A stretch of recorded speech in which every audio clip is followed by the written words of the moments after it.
आज हम पौधों की दुनिया में एक बहुत ही दिलचस्प सफर पर चल रहे हैं, ये समझने के लिए कि पौधे मतलब वो ऊर्जा कैसे प्राप्त करते हैं। हमारे पास एनसीईआरटी जीव विज्ञान की किताब का एक हिस्सा है और मिशन ये है जानना कि पौधे और उनके वो हिस्से भी जो हरे नहीं हैं, वो भोजन से ऊर्जा कैसे निकालते हैं और सांस लेने का इससे क्या कनेक्शन है। तो सबसे पहला सवाल यही उठता है कि पौधे सांस लेते हैं, मतलब जैसे हम लेते हैं? लगता तो नहीं, फेफड़े तो होते नहीं उनमें, फिर भी गैसों का लेन देन तो करते हैं। ये थोड़ा कंफ्यूजिंग है। चलिए इसे समझते हैं। तो एक्सपर्ट से जानते हैं ये कोशिकीय श्वसन मतलब सेल्यूलर रेस्पिरेशन आखिर है क्या? हाँ बिल्कुल। देखिए, सेलुलर रेस्पिरेशन वो प्रक्रिया है जिससे कोशिकाएं भोजन के अंदर जो ऊर्जा छिपी है, जैसे मान लीजिए ग्लूकोज, उसको निकालती हैं। इसमें होता क्या है कि भोजन के जो अणु हैं उनके कार्बन कार्बन बॉन्ड्स को ऑक्सीकरण के जरिए तोड़ा जाता है, धीरे धीरे। अच्छा, धीरे धीरे मतलब एकदम से नहीं? नहीं नहीं, बिल्कुल नहीं। अगर एकदम से निकलेगी तो कोशिका को नुकसान होगा। ये ऊर्जा छोटे छोटे स्टेप्स में निकलती है, एंजाइम की मदद से। और फिर ये ऊर्जा एटीपी मतलब एडेनोसिन ट्राइफॉस्फेट नाम के एक मॉलिक्यूल में स्टोर हो जाती है, केमिकल एनर्जी के रूप में। एटीपी, हाँ ये तो सुना है। कोशिका की एनर्जी करेंसी कहते हैं इसे, है ना? बिल्कुल सही, यही है एनर्जी करेंसी। और ये बात भी जरूरी है कि भोजन में ये जो भी ऊर्जा है वो आई कहाँ से? वो असल में प्रकाश संश्लेषण से, मतलब सूरज की रोशनी से आती है। दिलचस्प।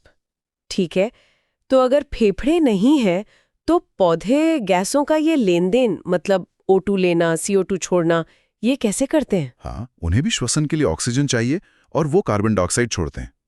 लेकिन जैसा आपने कहा, खास अंग नहीं होते। वो इस्तेमाल करते हैं रंध्रों का, स्टोमेटा जो पत्तियों पर होते हैं, और तनों या जड़ों पर वातरंध्र मतलब लेंटिसेल्स होते हैं। ओके, तो अलग अंगों की जरूरत क्यों नहीं पड़ी उन्हें? इसके कई कारण हैं। पहली बात तो ये कि पौधे का लगभग हर हिस्सा अपनी गैस की जरूरतें काफी हद तक खुद ही पूरी कर लेता है। गैस को बहुत दूर तक ट्रांसपोर्ट नहीं करना पड़ता। अच्छा। दूसरा, जानवरों के मुकाबले पौधों में गैस एक्सचेंज की जो डिमांड है वो बहुत कम होती है। उनका मेटाबॉलिज्म धीमा होता है। और तीसरी बात, ज्यादातर जीवित कोशिकाएं या तो सतह के बिल्कुल पास होती हैं या फिर अंदर हवा की खाली जगह होती हैं, एयर स्पेसेस का एक नेटवर्क होता है, उनसे जुड़ी रहती हैं, तो डिफ्यूजन आसानी से हो जाता है। समझ गई। तो ये ऊर्जा निकालने का जो पूरा प्रोसेस है, ये शुरू कैसे होता है? मान लीजिए पौधे के पास ग्लूकोज है। हाँ, तो शुरुआत होती है ग्लाइकोलिसिस से। ये पहला स्टेप है। ग्लाइकोलिसिस। ये कोशिका के साइटोप्लाज्म में होता है, मतलब कोशिका द्रव्य में, और ये सभी जीवित जीवों में होता है, चाहे ऑक्सीजन हो या ना हो। ये बहुत बेसिक प्रक्रिया है। अच्छा, सबके लिए कॉमन है ये? बिल्कुल। इसमें होता क्या है कि ग्लूकोज का अणु आंशिक रूप से टूटता है और पायरुविक एसिड के 2 अणु बनते हैं। इसमें थोड़ी एटीपी बनती भी है और थोड़ी खर्च भी होती है शुरू में। और हाँ, इसके लिए ऑक्सीजन की जरूरत नहीं। ठीक है, तो ये पायरुविक एसिड बन गया। अब अगर ऑक्सीजन नहीं है आसपास, तब क्या होगा इसका? तब होता है किण्वन, फर्मेंटेशन। फर्मेंटेशन, हाँ सुना इसके बारे में। इसके 2 आम प्रकार हैं। एक है लैक्टिक एसिड फर्मेंटेशन। ये कुछ बैक्टीरिया करते हैं और कभी-कभी हमारी मांसपेशियों में भी होता है जब हम बहुत ज्यादा कसरत कर लेते हैं। हाँ, वो दर्द होता है फिर। बिल्कुल। और दूसरा है अल्कोहलिक फर्मेंटेशन। ये यीस्ट करता है, खमीर, जिससे अल्कोहल शराब बनती है। अच्छा।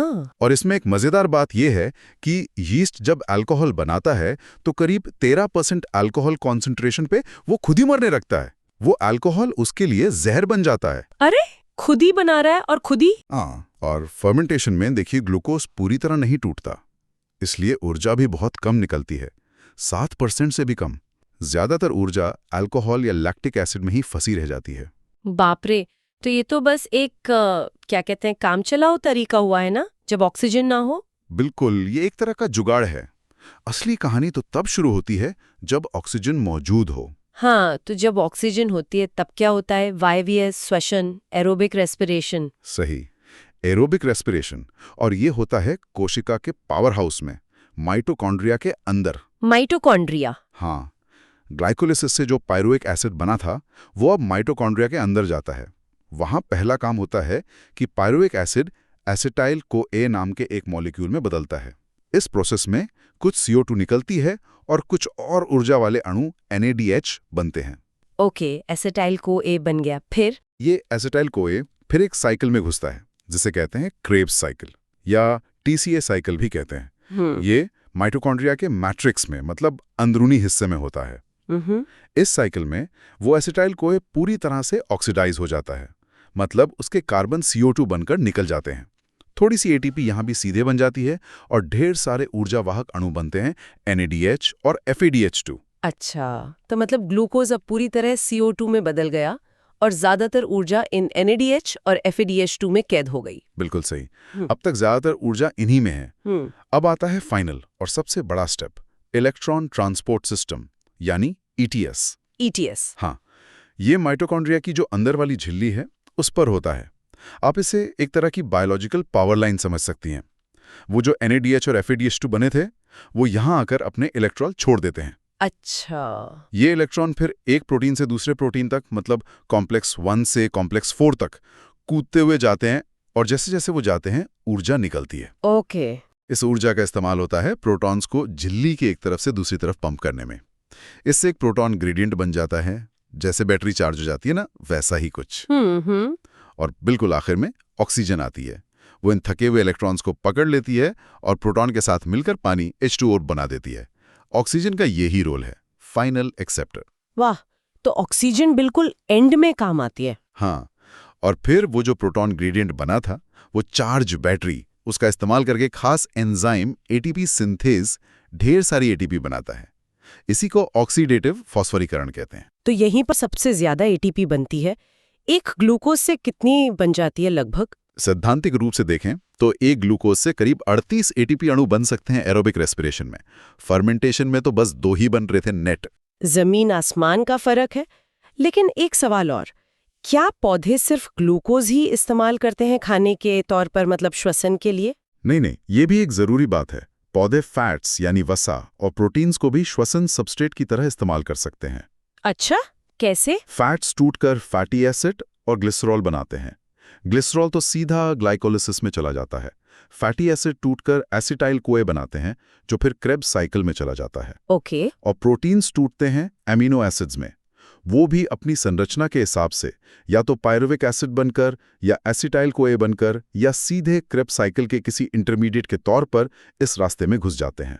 मतलब ये रास्ता काफी वर्सेटाइल है। बहुत ज्यादा। और एक और मजेदार बात यह है कि ये रास्ता सिर्फ चीजों को तोड़ने, कैटाबोलिज्म का ही काम नहीं करता। अच्छा, और क्या करता है? इस रास्ते में जो बीच के अणु बनते हैं, इंटरमीडिएट्स जैसे एसिटाइल कोए या क्रेब्स साइकिल के कुछ और अणु, वो जरूरत पड़ने पर दूसरे अणु बनाने के काम भी आते हैं, जैसे फैटी एसिड बनाना हो या कुछ अमीनो एसिड बनाने हो। अरे वाह, मतलब ये रास्ता 2 वे ट्रैफिक जैसा है, तोड़ना भी और बनाना भी। बिल्कुल, इसीलिए इसे सिर्फ कैटाबॉलिक पाथवे नहीं कहते बल्कि एम्फीबॉलिक पाथवे कहते हैं।